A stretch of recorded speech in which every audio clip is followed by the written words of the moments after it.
কোরআন নাজিলের যুগে যাদের কাছে কোরআন ভালো লাগতো না, দিন ভালো লাগতো না, তারাও গালি দিত। এখনো আপনি সারা পৃথিবীতে খুঁজতে দেখবেন যাদের কাছে কোরআন আর আল্লাহর আইন ভালো লাগে না, এরা এখনো আলেম উলামা আর দিনের পথের পথিকদেরকে তাদের বাপ দাদার খাসলত ধরে রেখে গালি দেওয়ার রুসুম ধরে রেখেছে। গালিটা ঠিক আছে, ভার্সনটা কি হয়েছে? এখন আমি কি আপডেট ভার্সন বলবো নাকি? বলতে তো হবে, কারণ কোরআনের ব্যাখ্যা মিলাই দিতে হয়। সেই যুগের গালি শুধু একটা না, যেহেতু আমাকে সূরা সাবা দিয়েছেন, সূরা সাবার এতে এসেছে মাজনুনের কথা, কিন্তু কোরআন শরীফ পড়লে দেখবেন আরো গালি আছে। আমি এক নিঃশ্বাসে বলি গালিগুলা। তারা নবীজিকে বলেছে কাহিন, গণক, বলেছে সাহির, জাদুকর, বলেছে তারা শাইর, কবি, বলেছে তারা সাহির, জাদুকর, বলেছে কাযযাব, বলেছে মিথ্যাবাদী। নবীজিকে তারা কোরআন নাজিলের যুগে গালি দিয়েছে। নবীজির পথ অনুসরণ করে যারা চলছে, এরাও এখন কোরআন বিরোধীদের থেকে গালি শুনতেছে। গালির জায়গা আছে, ভার্সন আপডেট হইতে হইতে হইতে হইতে হইতে হইতে এখন আপডেট গালি এসেছে। আমাকে বলতে দেন, তা আপনি ওয়াজ করেন। এটা আপডেট হইতে হইতে হইতে হইতে এখন এসেছে ধর্ম ব্যবসায়ী, মৌলবাদী, জঙ্গিবাদী, স্বাধীনতা বিরোধী আর রাজাকার। আমাদেরকে বলে আমরা নাকি ধর্ম ব্যবসায়ী। আমাকে বলেন 30 বছর ধরে এখানে মাহফিল হয়, কত আলেমরা এসেছেন, কোনদিন কি কোনো হুজুরকে দেখেছেন এই চুপাইর হাই স্কুল মাঠে জুব্বা টুপি চেঞ্জ করে শার্ট প্যান্ট পরে মাহফিলে চলে এসেছে? কথা বলছেন না কেন? আপনারা যদি কোনো হুজুরকে বলেন হুজুর আপনারে 10 লক্ষ টাকা দিব, আপনারা কোনো আসনের এমপি বানায় দিব, কোথাও ক্ষমতা দিব, শর্ত একটাই, আপনি আপনার এই পাঞ্জাবি জুব্বা টুপি খুলে আর দাড়ি কামায়া ক্লিন শেভ করে হাঁটবেন। আপনাদের কি মনে হয় কোন আলেম এটা করবে? পুরুষ মানুষের মতো জবাব দেন, নইলে মহিলারা রাগ করবে। বলে এটা করবে? এমনকি আমাদের হুক্কুর তাহেরি ভাইকেও বললে সেও এটা জোরে বলেন করবে? করবে না তো, কেউ করবে না এটা। কিন্তু আমাদেরকে যারা ধর্ম ব্যবসায়ী বলে, তাদেরকে যদি আপনি বলেন ভাই বুট বেড়ে যাবে শুধু শার্ট প্যান্ট খুলে সাদা পায়জামা পাঞ্জাবি পরেন, বলেন তো পরবে কিনা?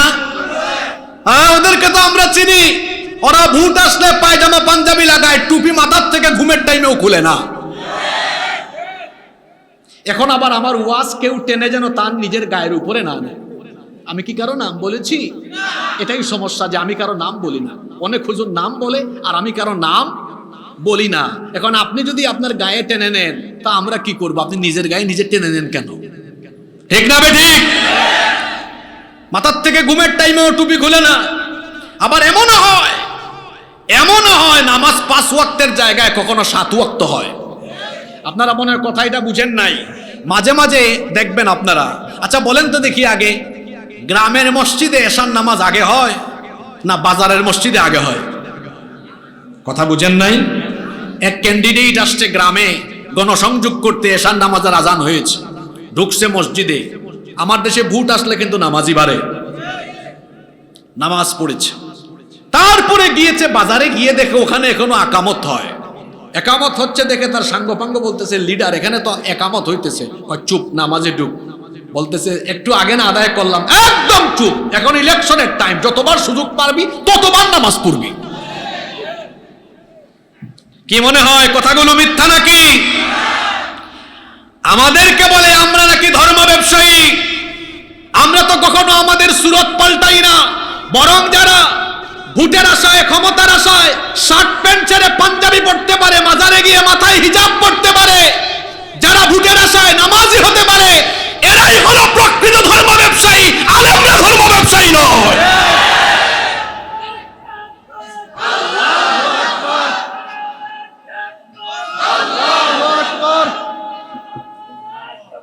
বসেন। আলেমরা ধর্ম ব্যবসায়ী। আরো কি গালি দেয়? কই মৌলবাদী। এটা অবশ্য ভালো কথা, আমরা তো বাংলা ভাষার মানুষ, বুঝি আমরা। মৌল মানে হলো মূলবাদী। তা আমাদেরকে যারা মৌলবাদী বলে, আমি তাদের পরিচয় জানতে চাই। তোমরা কি আগাবাদী নাকি? মূলের শক্তি বেশি না আগার শক্তি বেশি? জোরে বলেন, কিসের শক্তি বেশি? মনে রাখবেন, এদেশের মানুষ আলেমদেরকে দলমত ভুলে গিয়ে ভালোবাসে। আপনি দেখেন নাই সাইদি সাহেবের ইন্তেকালের পরে ওই সময় আওয়ামী লীগ করতো, ছাত্রলীগ, যুবলীগ অনেকে দল ছেড়ে দিয়েছে। কেন জানেন? এদেশের আলেমদেরকে মানুষ দলমত নির্বিশেষে ভালোবাসে। এই মাটি চিনতে হবে। এটা হযরত শাহজালাল, শাহপরান, শাহ মাখদুম রাহিমাহুমুল্লাহ, এটা ওলিয়া উলিয়ার আবাদ করা ভূমি। এখানে আলেম উলামার বিরুদ্ধে কটাক্ষ করে ইসলামের বিরুদ্ধে গিয়ে কেউ টিকতে পারবে না। এ ভূমি আপনাকে চিনতে হবে।